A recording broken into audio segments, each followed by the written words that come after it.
Welcome to E-Bible Fellowship's Bible Study. In this series of Bible studies, we'll be taking a closer look at the Bible's evidence for the completion of the prolonged Judgment Day and the end of the world occurring in the year 2033.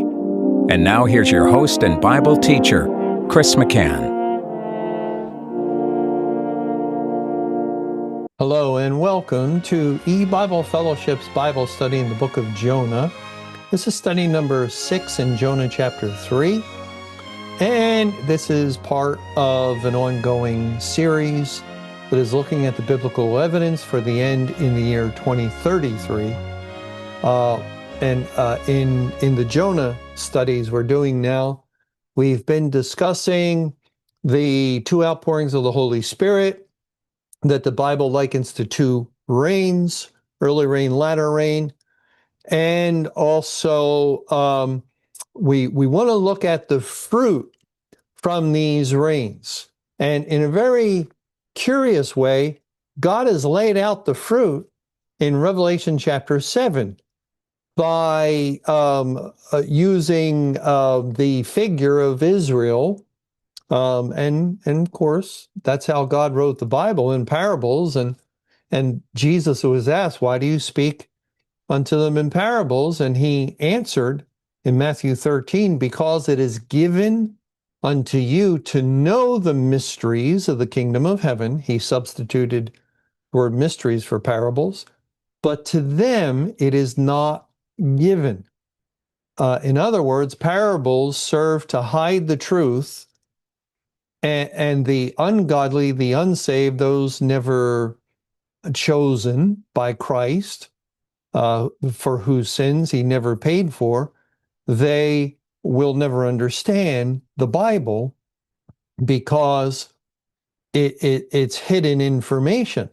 But to those chosen, for whom their sins he did pay for, they will be given the Spirit, new and spiritual life themselves, and they'll be granted spiritual understanding, so they'll find out the mysteries.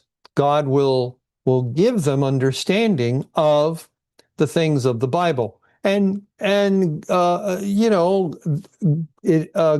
has many tools at his disposal to hide things. One of them is to use Israel, Judah, Jerusalem, house of God, as a way of hiding that he's referring to the church, or it could even be at times the elect who are in view with these figures of speech, with these types and figures.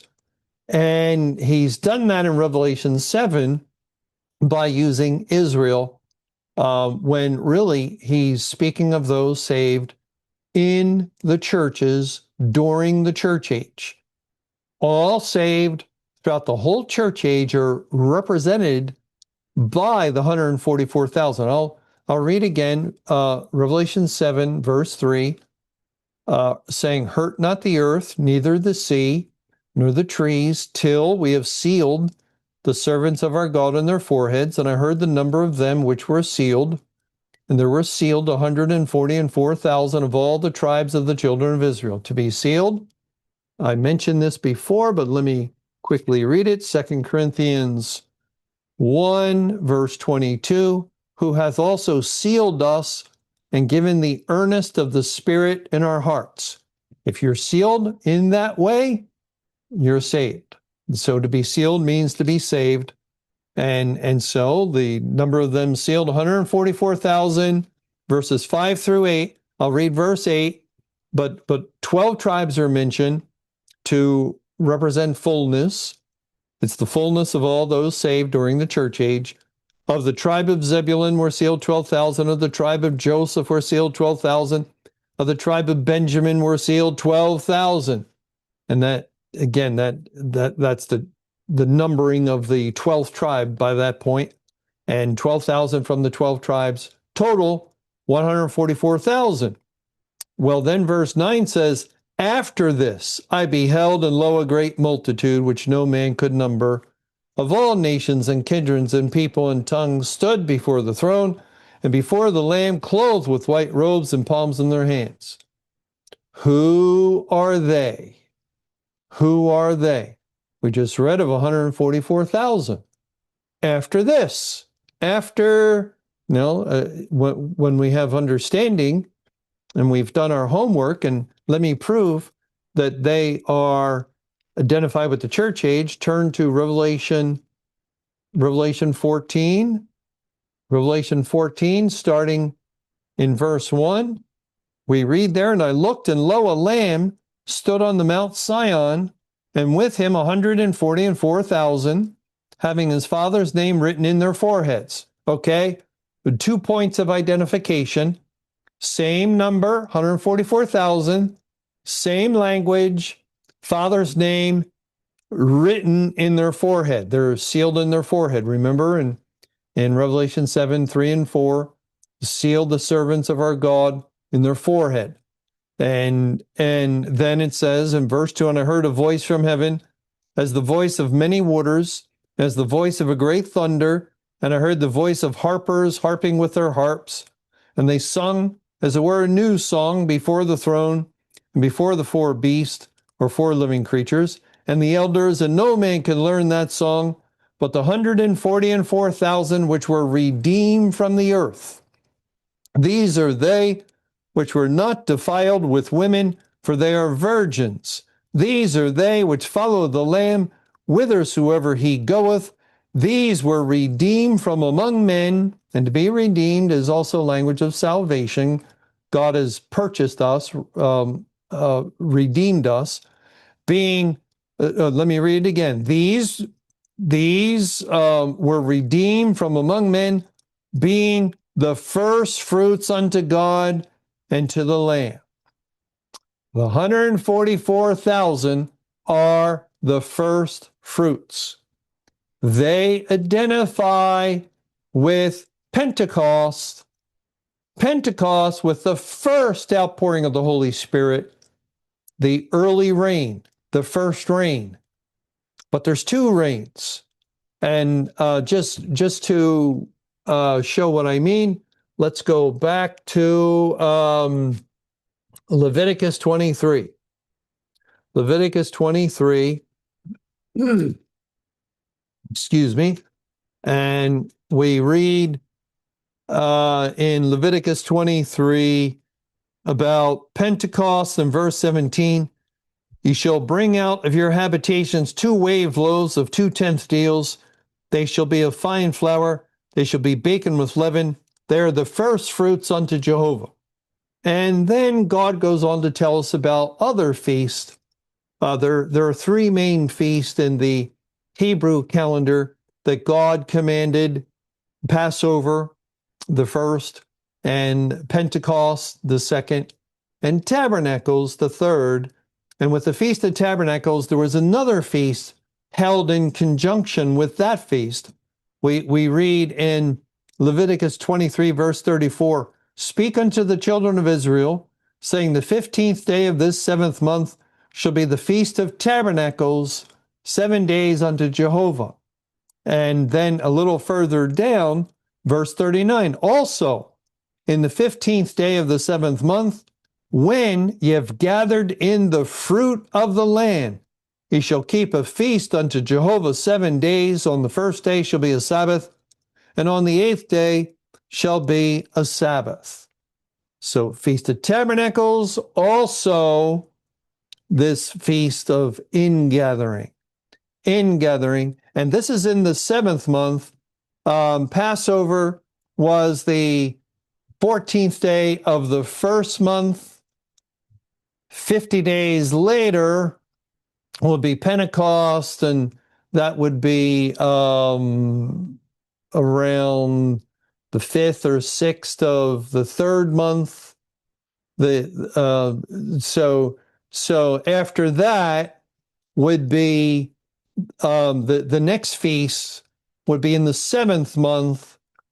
There would be tabernacles. Well, there would be the first day of the 7th month, the blowing of the trumpet. 10th day of the 7th month, the Day of Atonement, But as far as the feast where the Jews were required to go, Tabernacles would have been that third feast, the 15th day of the 7th month. So from the third month, where Pentecost would be, until the 7th month, there are 4 months.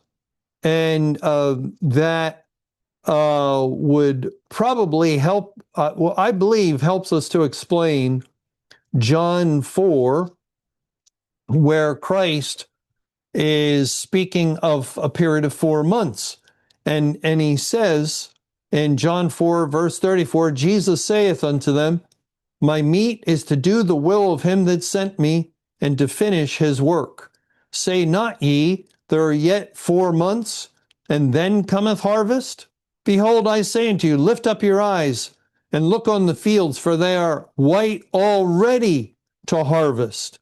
And he that reapeth receiveth wages, and gathereth fruit unto life eternal, that both he that soweth and he that reapeth may rejoice together. You can see the spiritual meaning shine through, gathering fruit unto life eternal, the precious fruit of the earth, the father, the husbandman, the languages of farming, of husbandry, and yet it has to do with salvation. It has to do with the salvation plan of God. Well, the 7th month is 4 months from Pentecost. And Jesus is saying that there's harvest already, but there will come. They're saying, say not ye, there's yet 4 months, then cometh harvest. But he's saying, lift up your eyes. They're already, look on the fields, they're already white to harvest. Now, this also ties in with Christ being the first of the first fruits and his going to the cross at time of Passover, basically being the fruit of the early righteous rain that fell on national Israel. Now, that's separate from the 2 rains for the New Testament era in which God is saving, but I believe the 4 months reference is that period, that separates Pentecost from the Feast of Ingathering. And I'll just go to one verse, and we'll have to pick this up again in Exodus 23. Exodus 23. This will help us understand harvest. We might think there's one harvest, but no, 2 rains, 2 batches of fruit, two harvests. In Exodus 23, verse 16, and the Feast of Harvest. Okay, so God is looking at both periods as overall, in general, one harvest. The Feast of Harvest, the first fruits of thy labors, which thou hast sown in the field, and the Feast of Ingathering, which is in the end of the year, when thou hast gathered in thy labors out of the field. The Feast of Ingathering at the end of the year. You can look at the end of the year reference as end of the harvest year. In all likelihood, remember God, when they left Egypt, he said, this shall be the first month of the year to you. And that became Abib, and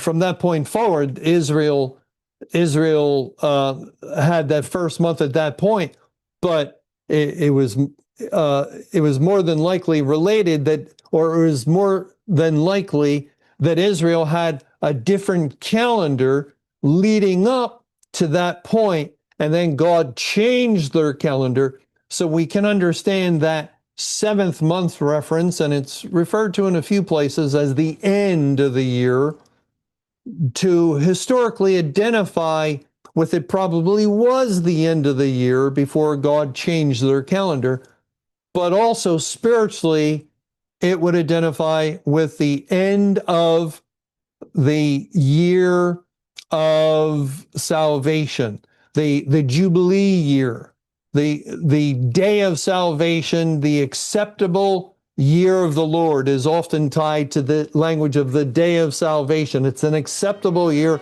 because it's fully identified or tied to the Jubilee. The Jubilee, the time in which captives are set free. And so it's the end of the year that is the spiritual year where God gets that final harvest at the end of time, in our time.